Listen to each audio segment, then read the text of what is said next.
Hey guys, and welcome to Performance Cars. So today I have a Mazda RX8, which is the successor to the Mazda RX7. This is also running a 13B rotary engine.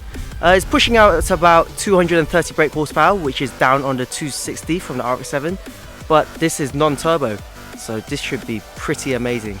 Let's get to it.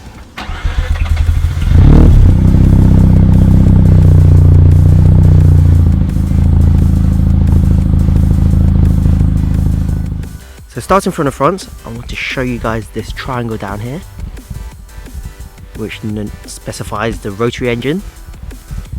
And by the fog lights, we have oil coolers, one on either side, HIDs,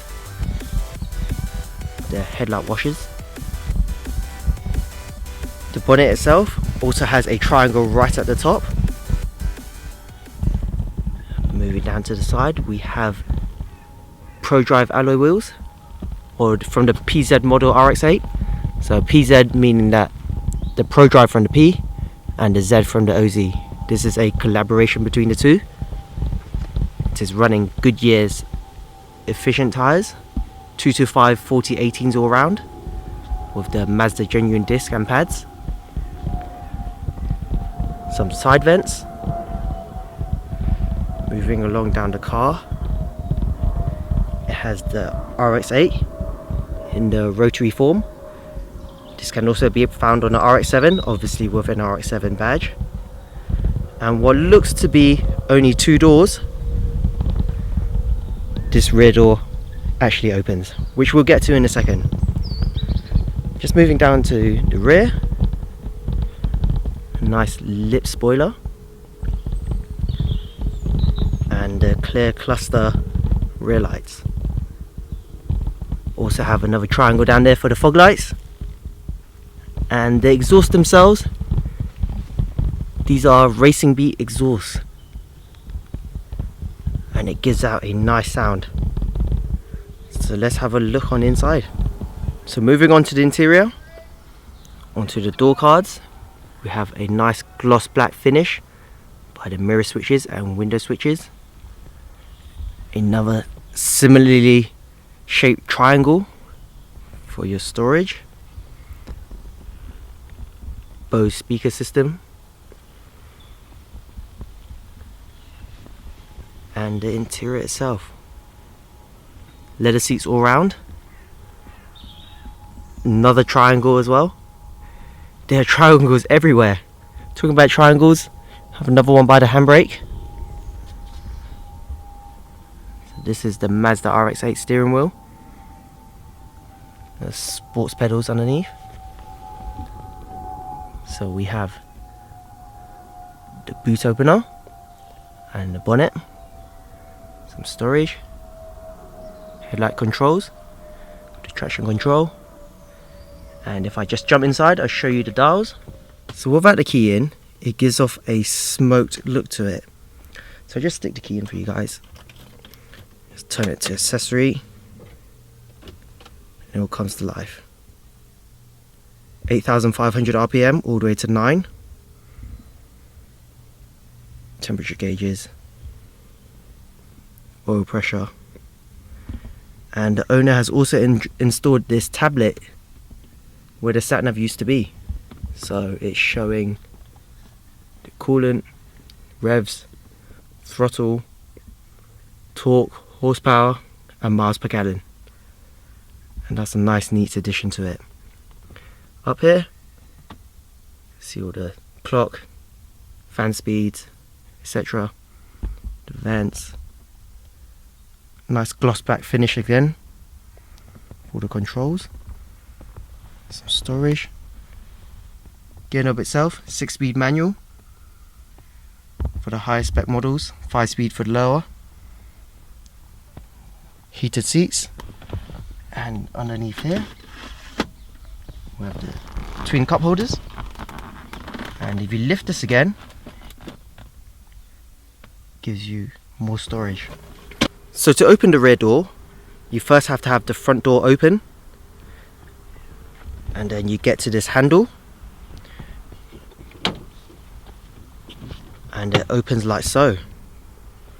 and this gives a suicide style door look. Just have a handle there, a small window. But here's the seating arrangement. Just 2 seats for the rear. Space is quite limited, but you can just about squeeze in there. And if I just jump inside and show you guys what extra storage it has. So just beneath here we have the DVD player, and here you have 2 cup holders for the rear. And this one here, if you pull this down, gives you access to the boot, and that's pretty awesome. So moving on to the trunk, just pop this open. We have quite a bit of space. You do have to lift your luggage quite high just to get into it, but it's not too bad. Right, so here we have the engine bay. So this being the successor to the RX-7 and continuing with all RX models, this has a rotary engine. This is a 1.3 Renesis one, multi-side port, 6 in fact, compared to the lower model which has 4. I just want to show you the size of the engine, which is tiny. Just get this cover out of the way. So there you go, by the alternator. That would be the front of the engine, and the rear of the engine is just down there. So this is half the size of the bay itself, with the airbox more or less the same size as the engine. But with only 1.3 litres, this is pushing out about 231 brake horsepower. This has also just been rebuilt. So yeah, the engine itself has been painted blue to match the rest of the car, which is just down there. But apart from this, it has a decat and an exhaust. So we'll go for a test drive and we'll see how this goes. So we've got a bit of a stretch up in front of us. Just going to put my foot down in second gear. 5,000, 6,000, 7, 8, 9. So once you get up to 9,000 RPM, you get an audible beep telling you to change gears. Now that's quite handy to have. But yeah, the power doesn't seem to come in until really high in the rev range, so you do have to work this engine quite a bit. I really enjoy looking at the tachometer. It's dead center, it shows digits nice and clearly, and the speedo itself is to the bottom right of it, rather than having another dial just for that. So that's quite nice, it keeps it less cluttered, I suppose.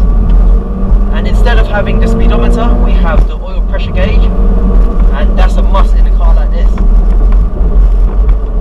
The steering wheel itself is pretty decent. Just going through some corners here, we have a few humps. The car goes over there nicely. It's not lowered or anything like that, it is on standard suspension, and it's not very stiff. It's quite comfortable, especially with these leather seats. They are quite, how should I say, slippery. They have been treated, so the condition of it is very good, but yeah, like I said, it is slippery. You do move about quite a bit. Having that Android tablet in the center, which replaced the sat-nav, yeah, you can tell what revs you're in, the throttle percentage, cooling temperatures, etc. It's really handy. Much better than the sat-nav anyways. And all this high gloss finish, center console and towards the armrest, yeah, it's quite nice. Gives it a good touch to it. So with the seating position that I'm in at the moment, which I would say is normal, I can see quite a bit of the bonnet.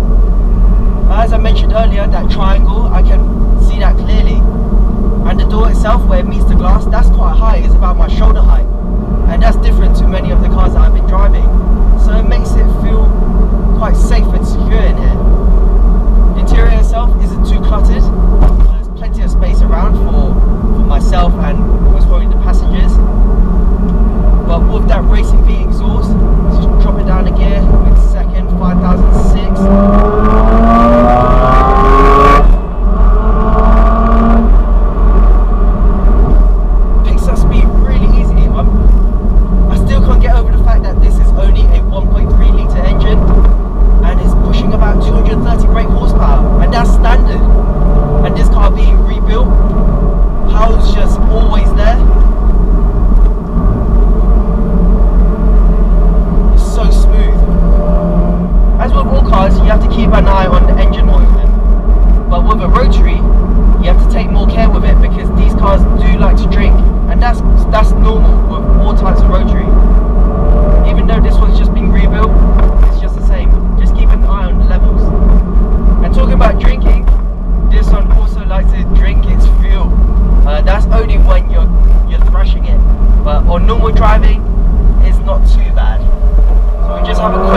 the turning on this car is actually quite good, being such a balanced car.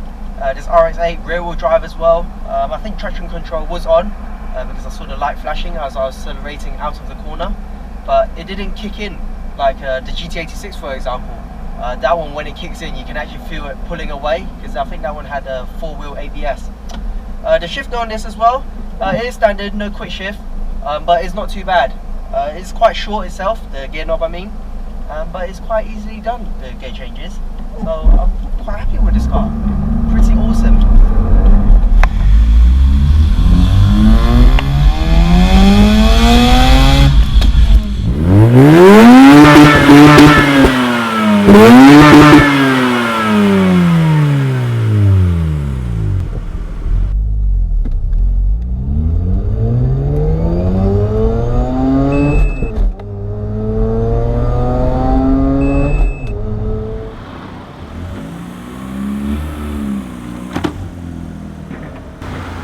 So standard RX8 weighs in at 1,350. We have this one in at 1,351. So guys, I want to say a big thank you to Matt today for letting me drive his lovely RX8. I really like those PZ alloy wheels on this car. It makes it stand out so much more compared to the standard one. And this Rotary engine, this is my first experience with a Rotary engine. 1.3 litres with such a rev happy. It just goes. So don't forget to comment, like and subscribe if you haven't already. Stay safe, drive safely, and I'll see you guys next time. What's up guys, and welcome to Performance Cars. So today I am heading down to Somerset to visit Spoon Sports Europe.